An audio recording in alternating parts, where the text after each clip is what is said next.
moving it. I'm digging it, man. I love the DJ. Love it. The guy needs another job. Welcome to another episode of Keeping It Orange and Blue. What's up, Kevin Ducey? I'm Ryan Evan. What you got there, man? What you drinking? What you sipping? I am coming to you live from my kids' playroom studios with the Kids Bop microphone, Ryan. Yes, we are moving locations today. We are definitely a legit podcast if you have a microphone. So, that's what I've discovered. Kids Bop. Yeah, I just need to. I'm thinking about getting like a fake one and just sticking it like right here, so people will be like, "That's a legit pod now." Dude, I have one. It's just a nightmare. Sometimes with the way that the computer reads where the inputs are coming from, it just becomes a nightmare. So I don't use it. Yeah. And if Kev wants to, you want to put your Illini background back up, that's fine. We don't have to see your face the whole time. It's fine. Hey man, I got my Barbie Playhouse behind me. Oh yeah, man, good. It's perfect for today's episode because it's a big one, So absolutely. So if you guys, I would play football with my sister's Barbies when I was a kid. So like they were like it was like Willie Galt, like catching passes. So for all you guys who are tuning in now, the hundreds and millions. All right, the hundreds and hundreds of fans and thousands of followers. If you're tuning in now and you haven't subscribed, hook us up. Help us out, man. We're getting to 700 on YouTube. Just subscribe. Just go to 200 columns or just get on the YouTube machine and click Keeping It Orange and Blue and just subscribe. And that's all we ask. It's pretty cool, right? So we do that. And update with everything that's going on, when you jump on YouTube, you're like, on vacation and want something to listen to when you're not thinking, oh man, crap, Ryan and Kevin just jumped on. Let's hear what they got to say. Not a bad thing to talk about. So and exactly, or when you're at the airport waiting on a flight, you know what I mean? Or when you're working out in the morning, you're running. Anywho, let's get to it. Obviously a lot going on in the world of Illini land. Hey, Barry's on already, Kev. It's gonna be a good night. To drop us some knowledge, shoot us some tweets. I was gonna say, Barry, you better. Bro. What you know? Yeah, we are gonna get basketball out of the way. No, Jared Patel. You think I jumped the gun a bit on the Zachary Franklin, Illinois prediction? So you're telling me because I made it 6 weeks ago, it makes it not good? I mean, is that how it works now, Kev? I didn't know that. From what I've been told. And it aligns with what you've been told. We've got this from different sets of sources. Zachary Franklin to Illinois has been a done deal since December. But there's academics in the way, right? So you can't fault somebody for saying, hey, the dude is coming here, but we got to get the academics cleared up. And if we can get the academics cleared up, Zachary Franklin's going to be in Illini. That's all there is to it. And let me just tell you this. Hey, come here, guys. Don't tell anybody, though, okay? His academics are cleared up. Okay. There we go. All right. So and I want people to know this. I don't take pride on the crystal balls being announced like as soon as I post it.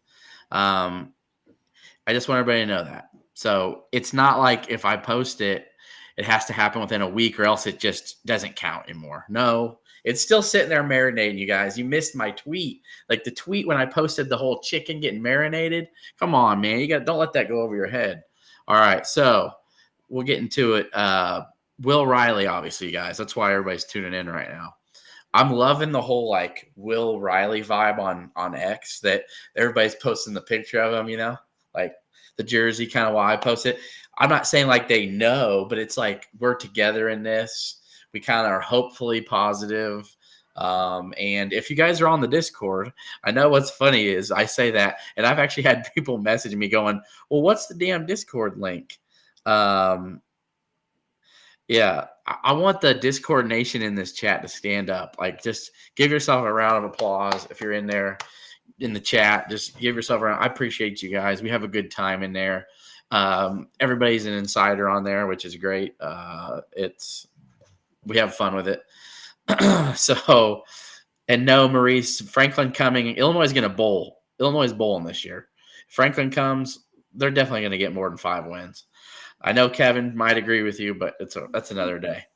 So Will Riley is the reason that most people are here today.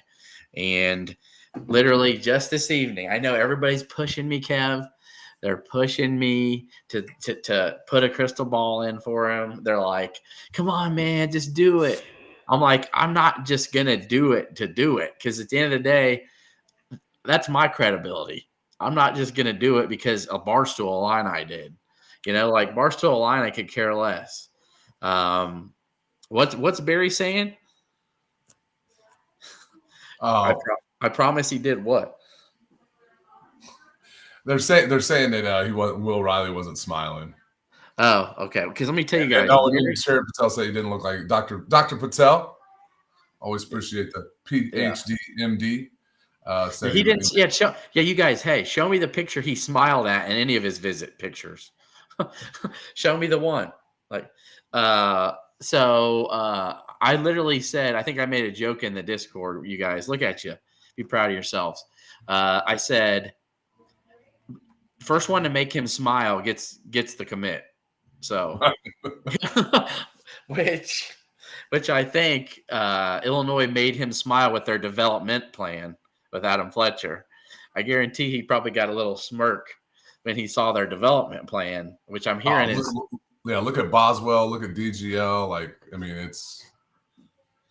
Yeah, the work that he's put in, and obviously the countless guys before him. Look at Io's transformation at Illinois; it was unbelievable. So, yep. So that's a big sell. Here's the other sell, Ryan, that I want to talk about. Right? We haven't got to the timeline. I'm going to get to the timeline and who Illinois is competing. Go for it, Kev. Go for it. I'm going to get to the timeline though, and who they're competing with. Go for it. Well, I'll ask you. Do you think it's Kentucky? Correct. Yes. So to knock this out, it's down to Illinois and Kentucky. As I finished discussing last week, Bama is just so loaded for 24, just not happening. No way. And even though he did go on the visit there, I think they see how much talent's there. And it's not to say he can't play for them, but I think, the sell Kentucky had with the aura of the program helped out for them. But then Illinois has more than that. They've got playing time now coming up. They've got Adam Fletcher and the development plan of how he can help this guy get stronger and how they can put him in the league and, and not necessarily say Illinois doesn't have talent this year. They do. But I would think that there's a bunch of older guys lined up in every spot for Kentucky. Illinois does not have that. So go for it, Kev. Well, I'm thinking about this. So if you're a kid right now and you're of the 2025 recruiting class and you're looking at potentially reclassing, other than some banners that are dusty, when's Kentucky's last title? 2013. Those kids were young. Was it 2013? Anthony Davis. Something like that. It's just one of those things. I'm thinking if you're looking at, honestly, Illinois has more to sell to a kid possibly reclassing in 2024. Has Mark Pope? Mark Pope's never been to the round of 32. Yeah. Dude, he's never been to the round of 32. We were mad as hell Brad Underwood hadn't been to the round of 16. Yeah, 12. Thanks, Reese. Obviously, Anthony Davis in that team. You got a coach who hasn't been to the round of 32. Has he coached an All-American? We got Brad's got 3 of them. Dude, has he won a conference championship? No, he hasn't won a conference championship in his coaching career at BYU or at Utah Valley and whatever freaking Western Athletic Conference or the West Coast Conference or the Big 12. Brad Underwood has conference championships. So I'm just thinking that, if you're Will Riley and you are going to reclass potentially right now it's Illinois. Now it might not be Illinois a year from now because I think there's some pieces to this roster that a lot of us don't know yet. I'm bullish because I believe what this team can do, but I don't know what this team will be next year. There's a lot of unknowns, and Kentucky could be really good. It might be. Who knows? But if I'm looking at this Will Riley and I want to play next year and I want to play with a team that's got a better potential to win next year, you got to go off a little bit of history. You got to go off recent history. Recent history leans Illinois. Now, I don't know what the bag situation in this modern era of college basketball yields. They're selling them on history. Yeah, that's what I'm saying. Yeah, I don't know. Dude, you're Kentucky. You are Kentucky. Are you putting out a big bag for a kid who's number 24 in the 25 class to reclass to 24? That doesn't sound like Kentucky. Kentucky sounds like they're holding the bag for AJ DiBiase, right? That's Kentucky. And I don't. And Illinois got money for Will Riley. I'm just letting people know. Absolutely, they do. So I'm sitting here thinking, man, the logic says Illinois is the leader. I would be willing to bet that if Will Riley plays college basketball in the 2024-25 season, it's with Illinois. I'll put my crystal ball in it for right now. If he reclasses, he's in Illini, done deal. There's my crystal ball. Boom. I love it. Hold on one sec. I'm actually don't mean to do this, but a source is texting me right now. But anywho, I can keep going. I can pontificate all day. I'll get the Kids Bop mic, and I'll be ready to go. Yeah, go ahead. Give them about 30 more seconds of your thought on how about this? How good could Illinois be with Will Riley next year?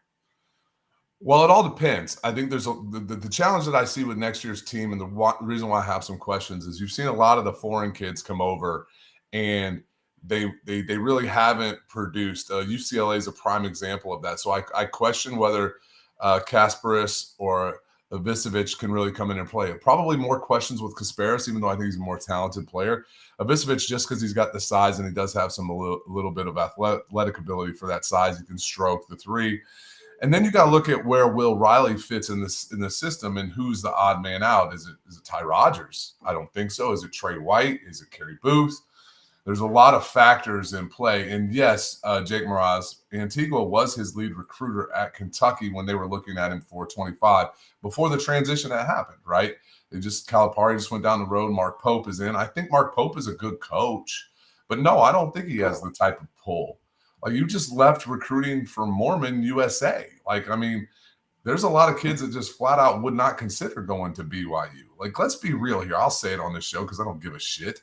Like, BYU has predominantly been a white program in its entire existence for a reason, right?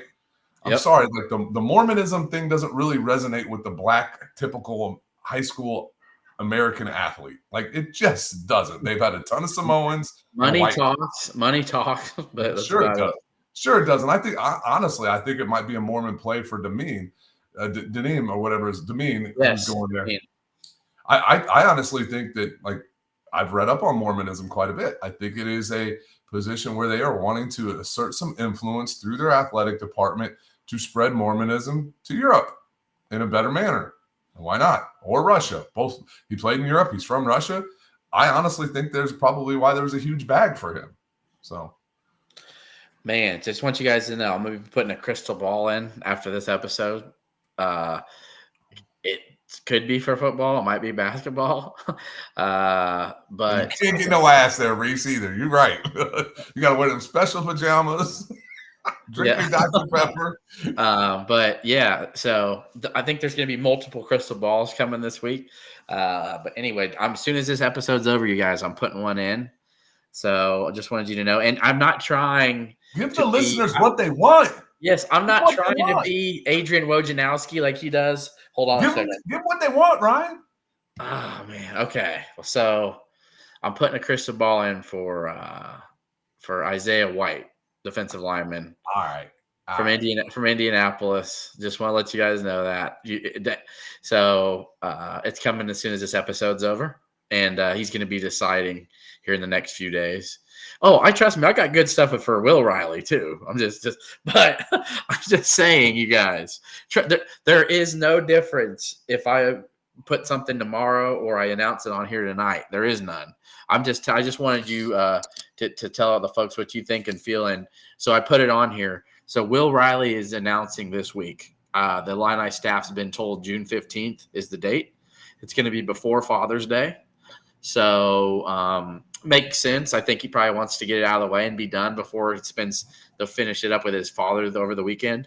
But, when I talked to my source this evening, yes, I was told the staff feels good, like most of you have probably read on any chat you've heard, but that they just haven't got the 100% confirmation yet. And, I asked, I'm like, well, what if I put a crystal ball in? How confident are you? And he said, well, I wouldn't tell you not to do it. I just don't want you to hold me responsible if it doesn't happen. And I'm like, well, I get it. That's why I haven't done it yet. So like I mentioned on the Discord to people, and I'm going to post the link for that too. And let me tell you something. If you go down the hot board that I have on there, I'm very proud of it. And if you look at it, I really feel like it's like a roadmap to what has happened with commits for football, with commits for basketball. I'm very proud of it. And I think you're doing yourself a disservice if you're not on it. It is free, by the way. And Kevin subscribes to pay sites. Our favorite is Illini guys because we think those guys do a really good job. And, I've been great friends with Brad Sturdy and Kedrick Prince for years now. And I have no problem. I don't need to hide that. Like, they just are really good friends of mine. Brad Sturdy's one of the nicest guys you'll ever meet. He doesn't have a bad thing to say about anybody. Even if you said something about his family, he'd still try to treat you with respect. Kedrick Prince, overall great guy. I've known him. He's befriended me for 7 years since I started this, and always been a guy who would call and we'd just talk. So we like Illini guys. I know Kev's on there. So he's on pay sites. Kev, you can tell the people if you know what's on the Discord compared to what you're reading other places, that I feel like it's leading you in the right direction. No, I actually think from a scoop standpoint, where we're at, we're on par with a lot of these folks, right? And as a matter of fact, Ryan, I think with your inside connection now with the basketball program, and to a level like you and I know off the air that we're not going to share, like we're connected, man. And you're connected, and I'm connected because of part of the show. Kevin, I just want people to know this. If I'm connected, Kevin's connected. Because if you guys don't think I talk to Kev, then yeah, I do. Yeah, and like I don't. It's not. I mean, Ryan, you're the one getting the sources. Like, people don't know this. Like, Ryan was talking to European and Russian agents, not CIA counteroperative agents, but like sports agents when the Demeen and Kasparov stuff was going on. Man, I saw the text. I saw the broken English text these guys were sending to Ryan, telling him where Illinois was at in this situation. So a lot of that's kudos to your hard work. But yeah, as a matter of fact, I mean, Mike Cagley's a friend on Illini guys. I think a lot of Matt Stevens been good to me. And as a matter of fact, I'm hopping on their podcast this week. Do a little cross collaboration. So there we go. That's big time. That's big time, you guys. Yeah. So the Keepin' It Orange and Blue family, please tune into that. I believe what those guys are doing. They're doing a really nice job there. Mike Cagley's always been just world class to me. With friends, we grabbed dinner and drinks down in Dallas not too long ago. Watched Illinois play Rutgers. It was a good time. So, Ryan, you're exactly right. You've been calling for the Isaiah White situation for a little bit now. You've been a little bit Barry's coming along. Yeah. You mentioned to me about Brooks. You felt good about that, and then obviously that was a pretty quick commitment there that came through today. So it was sweet, man. So we're in. Like it's so all my point.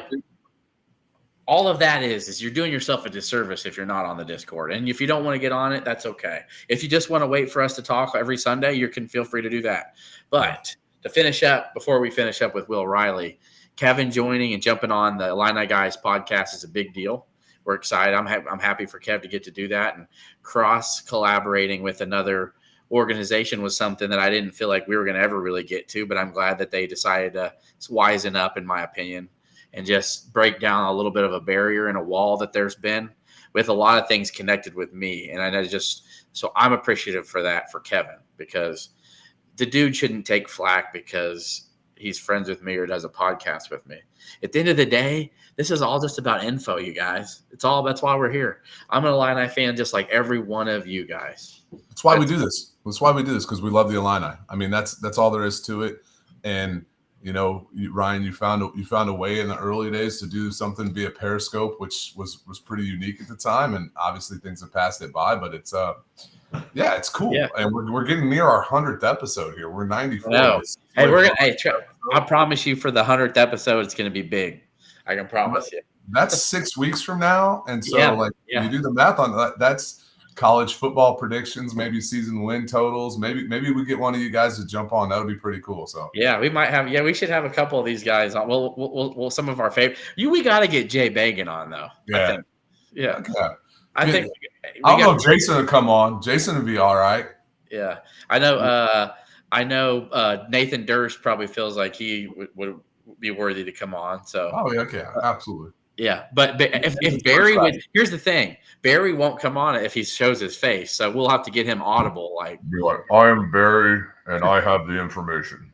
Barry's going to come on with one of those voice things, like it is the info you've been looking for. I was walking down the street when I was molested by Joe Biden. Oh man! So, anywho, Nathan Durst is like, no, he doesn't want to come on. So. Finishing up with Riley. I feel 80-20 right now, you guys, okay? I have said that. 80-20 as of tonight. That could change by the morning. Just want you to know that. That could be 90-10 or 100 tomorrow. Just giving you a little scoop possibly. But I'm not putting it in this second because I'm not going to be a guy that goes, I just want to get everybody excited. No. I want to try to be accurate, and that's the point. So, yeah, there we go. The Gump Dump. If you want the real deal. One other fun thing on the Discord that we have, there's a watch party voice chat ad. Kev, one time you got to get on it with us. We did it a few nights ago. So, like, we can just talk like we are right here. And guys were just like, yo, what's the deal? What's the scoop with Riley? And you can chat on it or you can just voice chat too. So it's like Twitter Spaces in essence. It's like Twitter Spaces, yeah. Barry believes you can feel better than that. So that's the deal with Riley. Expect an announcement this week, you guys, and I feel like Illinois is in the lead in 80-20. I've heard that. I know Reese doesn't agree with me, but that Kentucky's really not a reclass option. I think they don't want him to reclass, period. So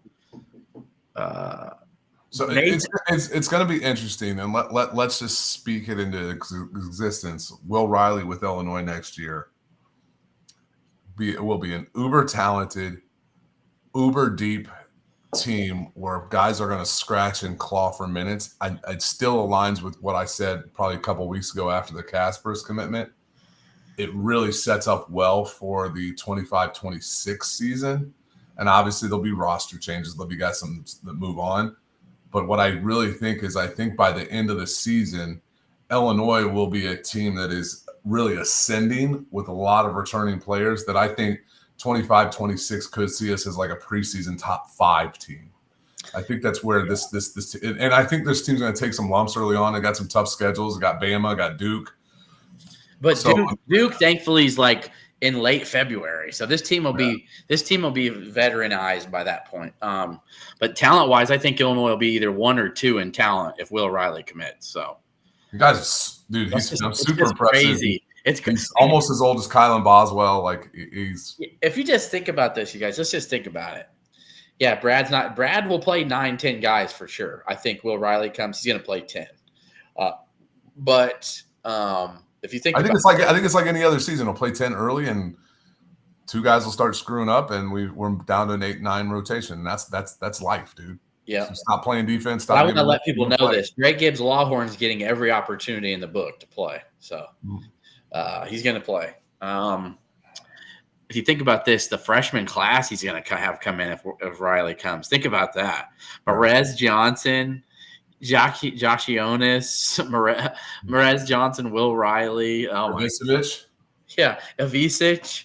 Yeah, Avicic. Sorry, yeah, I couldn't say. Yeah, it's just crazy, man, to think about. And no disrespect to Jason Jaxtis, but I'm just saying that we almost could say the Fab Five, really. Well, I think Jaxtis was always looking like a project. I think retired Plano AD. Appreciate you being on here, bud. Like Jake Davis is probably a project. I think both those guys are willing to come in and maybe even redshirt. So that's fine. Yeah, Jake Davis knows I actually talked to Jake Davis about that. I said, hey, just want to check in on you, man. I appreciate you being on the show.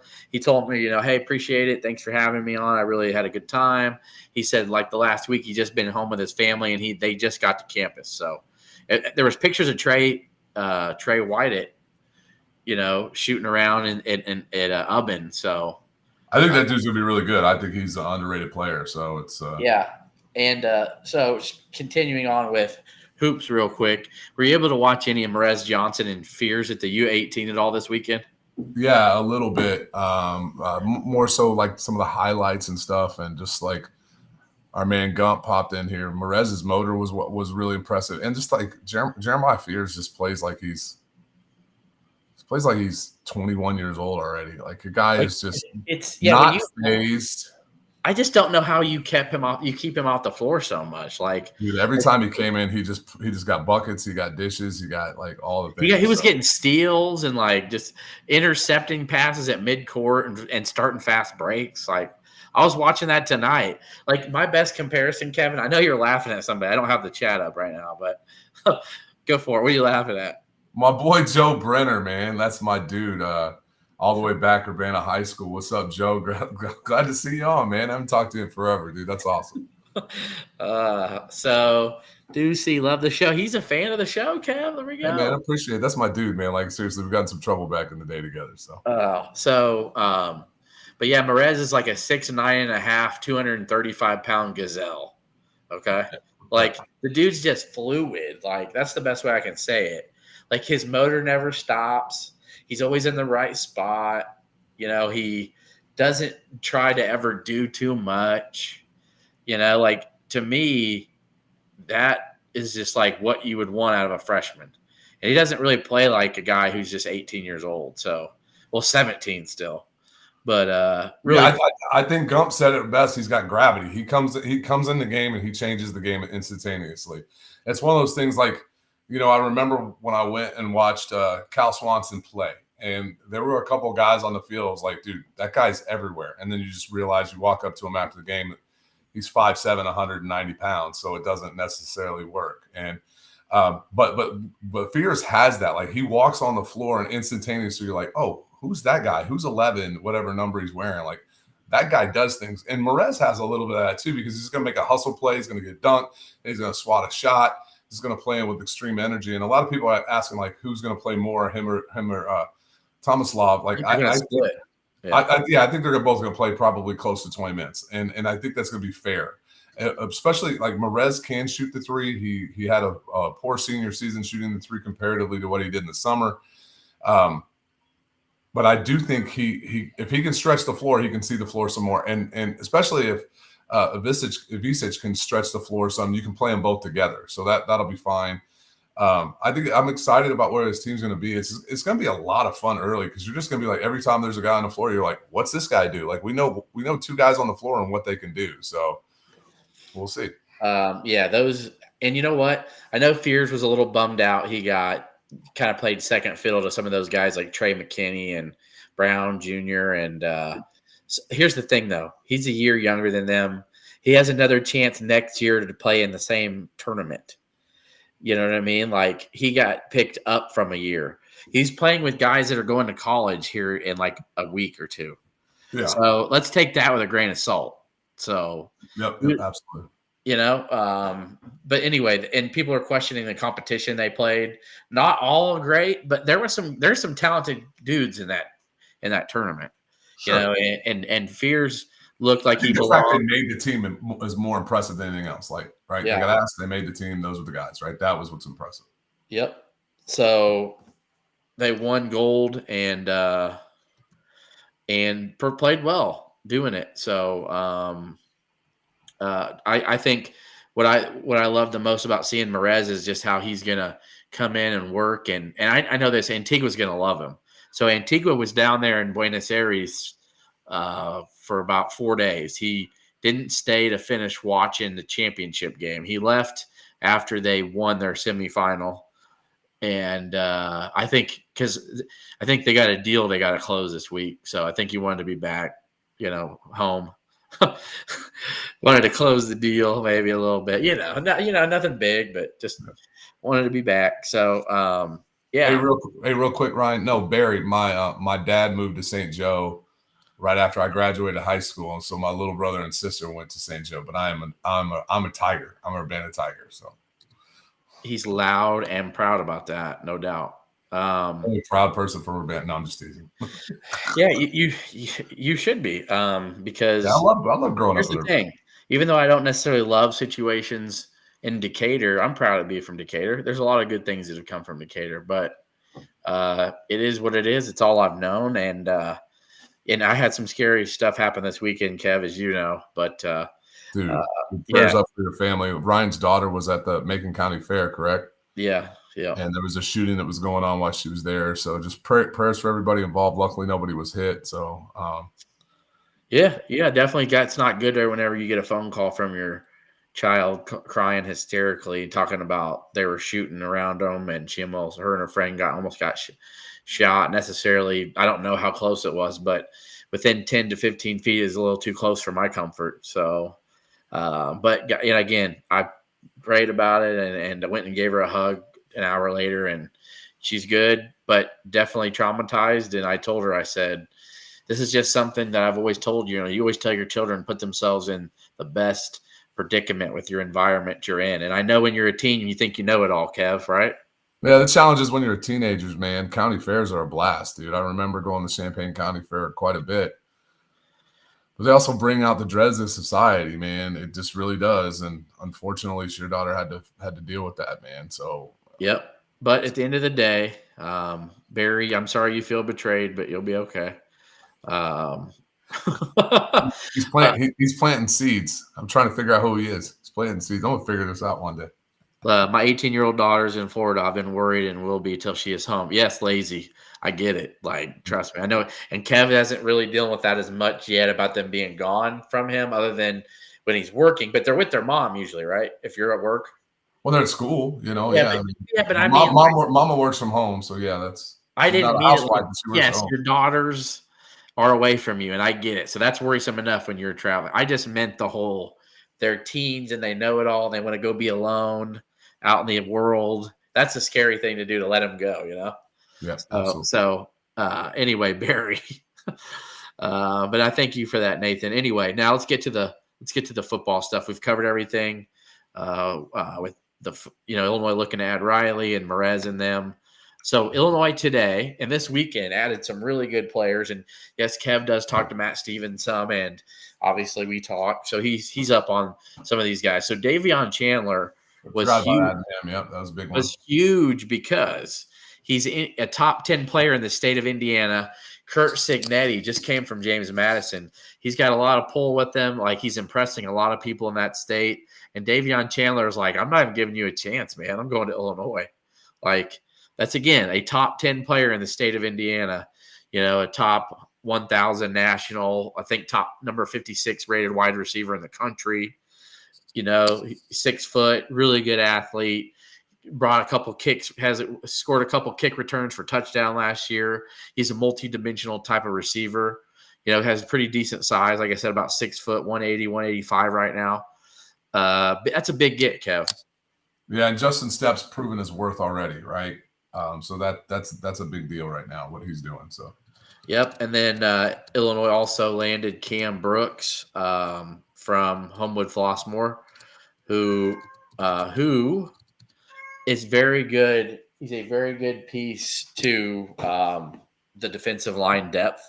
Also, one of the top players in state, which is huge. Had offers from Iowa, Kansas, and Kansas State. So anytime you can get a guy from in-state who's being coveted by other quality programs that are going to bowls every year, and you can keep those guys in state, that's huge. It was, to me, a successful weekend. That's not done yet because, as you guys heard, first thing you guys heard on here, I'm going to be putting a crystal ball in for Isaiah White, who is even more coveted than Brooks, and he's from Indianapolis as well. So, that 2 big gets, and I think that's definitely going to help their depth on the defensive line.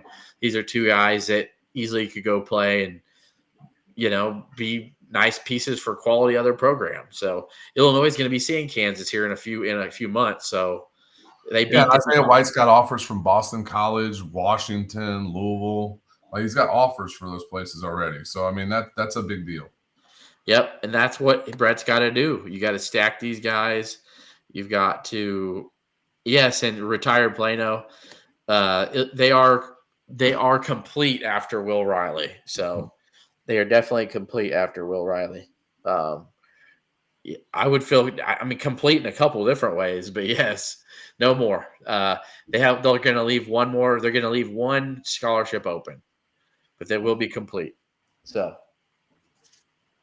But yeah, so I'm putting that. I told you guys with us Isaiah White, and then so that leaves Zachary Franklin. Okay, before we get to some final thoughts, and maybe we'll do some Q&A in here before final thoughts. So any questions that we have not answered yet, please feel free to ask in here, and then we're going to get to final thoughts, which I'm sure will be some golf, maybe a little baseball, who knows. Baseball been not so good for me and Kev with Cardinals and Cubs, so like, where's the offense? Hello, McFly. Cubs won a 2-run game today. It's like the first time in forever they've won a game by less than 1 run. So yeah, I'm with you. Yep. So real quick, I think this is a big one, and I'm going to give you a little time frame for them. So as I said last week, Illinois is still a favorite for Zachary Franklin. We talked a little bit earlier, Kev. It's not that the grade situation's over. So it's literally he graduated from Ole Miss. I know he had to take another class, like a summer class. And even if it hadn't been, his announcement's not decided on him posting something. I just want Bill to know that on here. He commented earlier, Mo or Bill. It's not, he can announce whatever the hell he wants. If he knows he's graduated, he knows he graduated. Doesn't matter if they posted the A or B or not. So I was told this week, and I was even told as early as tomorrow or Tuesday, Zachari's going to announce. So it's coming. It's finally. That probably doesn't sway you, Kev, from a 4-win team to a 6-win team, but it does make them a lot more dangerous offensively. If he was a pass rusher, yeah, I'm more or like a dominant D tackle. It would.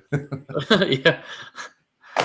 It's funny because I think Plano AD asked. I'll scroll down here. Like who are the other receivers that were like beyond, like who's going to start at wide receiver? And frankly, I think the wide receivers will be pretty solid. Now, granted, there's a little bit of a fall off after Pat Bryant of actual like on-field production. Now we're taking guys and looking like the Ashton Hollands, the Malik Elzies, the Tyson Rooks. We got to think about this. Sanders. Yep. So Hollins was a nice little. He came on strong though. Hollins. So you got Hollins, you got Pat Bryant, you got Elzy, you got Franklin. Then these nice pieces like the Cole Rusk, the nice tight end wide out position. Like I really think they're gonna have tons of options. And then we haven't even mentioned Fagan yet. Colin Dixon. Yes. So I think the offense is going to be good regardless. So I think it'll be better. Obviously Franklin makes a huge difference. He's the number 1 receiver, and Bryant moves to the number 2 guy there, in my opinion. And so I do think that helps, and I do think the offense is going to be really good. I have concerns about the defense, so we'll see a little bit about that. So I don't know. Does Nick Nasty have any eligibility left, Kev? Well, ask retired Plano AD. Yeah. Go ask Tyler Johnson. He just got juked or ran over by him again, so it's okay. How good is our quarterback? I think he's Luke really Arnold, I think he's an upper echelon quarterback in the Big Ten. Well, when our backup's getting strong consideration to make the team in Atlanta, I think it's pretty good. So yeah, I was gonna say Paddock's impressed the quarterback room there, even though they've got Cousins and Penix. He might. Who knows? He could be their practice squad quarterback. So, but yeah. So Franklin's coming, you guys. I think Illinois is going to have an upper echelon offense in the Big 18, meaning that they're going to be in the top 9 offenses in the league. Yeah. I think that's very fair. I think they're probably a top 5 offense from the returning Big Ten teams. But when you add in Washington, Oregon, and USC specifically, those 3 are going to be good offenses. They got a ton of returns. Oregon's going to be really freaking good this year. They got the number 1 probably wide receiver core in the country. They got Dylan Gabriel transfer from Oklahoma. That offense is probably going to be the best in conference. So when you add in like those level of teams, I don't know what UCLA is much. I know they're a better defensive team than they were offensive last year. So that'll be interesting. Franklin had 4 catches, but he also did have some other off the field stuff going on. So the guy was really good at UTSA. Yeah, like you can't just forget. If anybody wants to know this, go back and rewatch the highlights from the UTSA Illinois game a few years ago. Or that whole season. He was incredible. Yeah, the season before that. Like he was really. And again, that was the year I do know that was the year where they struggled, but I want everybody to know that Sidney Brown, Devin Witherspoon, and Quan Martin were trying to cover him. Okay. Yep. Just remember that. Quan Martin was the one who was getting toasted most of the night on those slants. I had a perfect view up there in the west balcony. I was like, "Can you stop sitting off 7 yards, please?" So there's some other questions here, like who's going to be the backup running back, who's going to be tight end. Laffery and I think Josh McCray.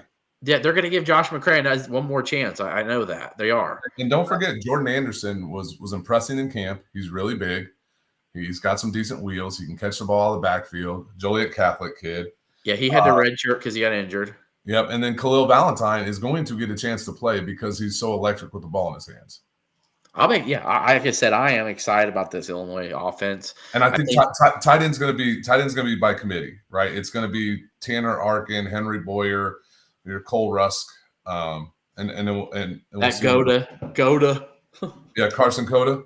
Carson Goda. Yeah, but we've got good blocking tight ends though. I want everybody to know that. I mean Boyer is like an offensive tackle there. So yep, and I agree, Ted. I think yes, Josh McClay's still around.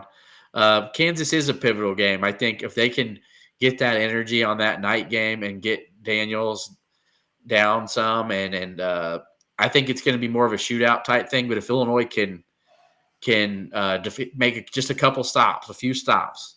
I think Illinois' offense is going to put up big points on Kansas. Hey, the guy we didn't talk about from the receiver standpoint, who when he played last year did well, Kanari Wilcher. Yep, Kanari Wilcher can definitely get in there and do some things. So yeah, there's like I said, the offense isn't going to be the issue. It's Brooks and Torrey Cox. How much are they going to help that secondary? I know you're worried about the pass rush.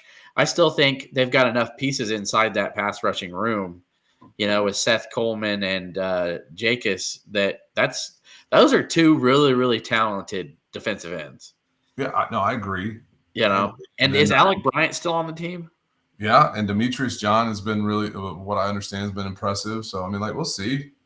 It's just really hard to replace a guy like Newton and Randolph, and I know that Randolph was played all banged up all year. It's just I got no problem with the Eastern Illinois Thursday night game. They're going to literally be one of the first college football games of the year. I know it won't be week 0, but it's everything on week 0. Usually there's like 5 trash games and 1 solid game. Yeah. Illinois is literally going to be the next game after that. It's going to be Thursday night, prime time, by themselves. And don't forget my boy Kalina Odaluga. Yes, that's huge because let me tell you, when he got hurt in that Iowa game, things changed. He's a hell of a pass rushing specialist. Yeah, I just think he makes plays. So we'll see. I like Odaluga. James Crute's another year older. We'll see. So yeah. Did you guys talk about Will Riley yet? Chicago plug. Yes, we did extensively. Yeah, we did. Yeah. So, in a nutshell, and no, I don't know how I got in this nutshell, as Austin Powers would say.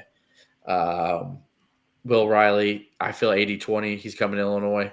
Haven't put a crystal ball in yet, but I feel good about him. So he's announcing this week by June 15th is what I was told. So I do like Alec Bryant's wearing 3 and Seth Coleman's wearing 9. Those are kind of sexy pass rush numbers from defensive end, so it's cool. Wait till this is over, plug, and you can just watch from the beginning. You don't need to rewind it. Other than that, we're at almost 2,000 people who've been watching this. We're knocking it out of the park. If you're watching this and you haven't retweeted it already, if you're on X, please retweet it. And if you're on YouTube watching it, like and subscribe if you haven't already, and that's fine. So, Kev, let's get. Oh, by the way, talking about defensive line, Dennis Briggs, big pickup. Anise Sledge or Insay Sledge, however you say his name. Those guys can make some differences up front for this team. I was about to say, Briggs, remember how much I raved about him a month ago? Yes. That dude is just a mammoth of a man. So if we see guys like him, Jeremiah Warren, if we can see these guys, I think the offensive line will be pretty solid. If we can see some of these defensive guys take steps because they're so unproven, I'll change my tune, but I'm still sitting at a 5-7, 4-8 team right now. Okay. Gentile Hunt, just a big pickup. Let me tell you guys, when Kevin starts to hear and gets these noises from camp and all this before the season starts, I'm telling you guys, listen to this. He's going to change his tune to 6 wins. It's coming. I just telling you. It's not just because I'm saying it now, but he's going to hear that there is more talent on this team than what, just because of some stuff we had that happened last year. But also, have we talked about Matt Bailey at all? Nope. A healthy Matt Bailey could help, Absolutely. That would be huge. Let's get to final thoughts. I think we've done enough Q&A. And I do have a question about Matt Bailey, though. Oh, never mind. Did we? Never mind. I want to hear about the most. I changed his number to 7. I was like, he's not on the roster. Look at the roster right now. Barry, that's something when you guys have a beer at 7 a.m. sometime, you guys can talk about the Urbana Legion team. So wasn't the team I coached, brother. Yeah. All right. So, Kev, you go for it. Final thoughts.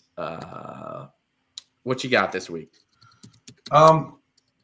It's burying the lead, if you will, because all this stuff that we're talking about tonight leading up to this point doesn't necessarily really impact people's lives. I mean, yes, Will Riley comes to Illinois. It affects it affects the players around it, but it's not a negative or positive impact in the grand scheme of things. Terrence Shannon Jr. goes on trial tomorrow. It's a big deal. And while I think that all of us who are read in as much as we can be legally, I think we feel really good about this case. I think that this is really hard to say beyond a reasonable doubt that Terrence Shannon did this, especially with the introduction that the video evidence got approved. The defense is going to be allowed to show this this video evidence, which could put another person who looks similar but is not Terrence Shannon in the vicinity of the incident when it supposedly happened. The couple things that makes me feel here. Number one, I feel really bad for the victim, right? If she truly was assaulted and she just had a case of mistaken identity, that sucks. She should have some reciprocation, right? She should have some justice for her and what happened. But most importantly, I feel bad for Terrence Shannon is that he was misidentified and it's got this far, this long. I've said all along, case from what I know from being somewhat attached to the legal system growing up, being a military police officer, being the son of a police officer, being the godson of the most prominent defense attorney in Champaign County. None of this made a lot of sense to me, and so I still stand by that. I hope justice prevails, and from what I see, what I think I know, I don't see any way that Terrence Shannon gets convicted. I hope it can be thrown out. I hope we don't even get to the jury trial of this, but if it does, I'm fairly confident that Terrence will be found not guilty. But you never know when you get to that room with 12 people. I will say this, though. One parting thought on this, and I'll turn it over to you, Ryan. I put my money on Terrence Shannon's defense team over a defense attorney in Lawrence, Kansas, any day of the week. He's got a really good, really good defense team. Really skilled courtroom litigators, highly skilled courtroom litigators that I think are going to prove beyond a shadow of doubt that Terrence Shannon was not the perpetrator of this crime. Yeah. I mean, I just don't see how the state's attorney is going to be able to prove he is. That's what I'm saying. So that he did it. Doesn't the trial start tomorrow, Kev? It does. Okay. So it's already gotten to the jury trial. It's starting tomorrow. Right. It could be thrown out on. Okay. All right. Presidential judgment. I know you know a little bit more about that stuff than me, even though I've had my own situations of pre-trials and all that stuff. But I feel like Kev does. I think that he's gonna win. He's gonna win his freedom back, his innocence. Even though he maintained his innocence, until you're proven guilty, he's still being held and looked at like he's a bad person. So obviously our thoughts and prayers are with everyone in that situation, even the victim. But I'm definitely sending them to Terrence Shannon because I know how it feels to be Terrence Shannon Jr. And even though our situations were a tad different, I know how it feels to be the bad guy. I know how it feels to be the enemy, to be looked at, to be downed upon. even if you know in your heart you didn't do anything. So I send it out to him, and I've actually shared that with Terrence's mother, Trinette Redding, and I told her that all of Illini Nation is with them and that we love them and we're thinking about them. So my last piece for my final thought is when his name is cleared, Kevin, I think the fact that he had the single best season in the history of Illinois basketball and still lost out on 6 games because of that took him away from being first or second team All-American. First team. Yeah, first team All-American, it took away from him. I think he should have his jersey hung in the rafters. Completely agree. So and I hope we're all on board with that, Illini Nation, and I would tell Josh Whitman that next time I see him. So once his name is cleared, I just don't know how you can say that guy doesn't belong in the rafters, because he does. So with that said, we appreciate all of you guys. Let me retort here. Let me retort, because this Bill Mo's chimed in a couple times here. This case should have never gotten this far. He was allegedly did this crime on September 9th, but not charged until December 5th. Why does it take so long? And actually, furthermore, not removed from the Illinois basketball team until after Christmas. Why does it take so long? Because the evidence wasn't there. There isn't DNA evidence connecting them. They're in a bar full of people with cameras. He's never seen with her except for when they're walking up the staircase and they're like passing. And she says that's not when that happened. There's another Kansas basketball player that is in the vicinity of where she says it happened that has been charged twice with a rape here. I'm sorry. This is an overly aggressive DA trying to get her name out there that hasn't won a single sexual assault case yet for a reason. Yeah, you need a high-paid legal team to clear your name when you're going to be a multi-million-dollar basketball player. I'm sorry. That's just what happens. So I know what happened. I don't know what happened. I know what the facts are that are out there. The evidence sucks, and it shouldn't be presented against him. So and sorry, we got people on this show that have been raped that came in and said the same damn thing. So I'm with them. And she didn't know Terrence Shannon. She said this guy looked like him. That's the evidence. The DNA doesn't connect him to it. So fuck it. Exactly. Hey, I think, and that's fine, everything you just said, but I think Bill's a good dude. I just know he thinks differently about that whole situation. I know he's never assumed that the lady was lying or that Shannon was innocent. It was more of like, we'll never really know. But sometimes we might know if Ontario Morris did it. Yeah, his DNA's on her. And sometimes you really do get a good grasp on and know if someone did it or not. You know what I mean? So, but that's okay. We're going to know this week what the outcome's going to be. And so I'm happy for Shannon. He can get this over with so he can focus on the draft and be a first-round draft pick, even though I know the only reason he's in the second mocks and some of these is because people don't know what's going to happen. You know, they're worried about it. So anyway, we appreciate you guys. We'll be talking soon. True, Barry. We do know OJ definitely did it. See you, Randy. How are you, darling? Appreciate you. Randy, we appreciate you. So thanks again. Join the Discord if you haven't. I'm going to post the link. And again, Kev will be on the Illini Guys pod. We'll post it. We'll retweet it. Maybe not now. Oh, whatever. No, he will. He will. Mike Cagley and those guys don't act like that. So we appreciate you. Swap me out. ILL. Aye.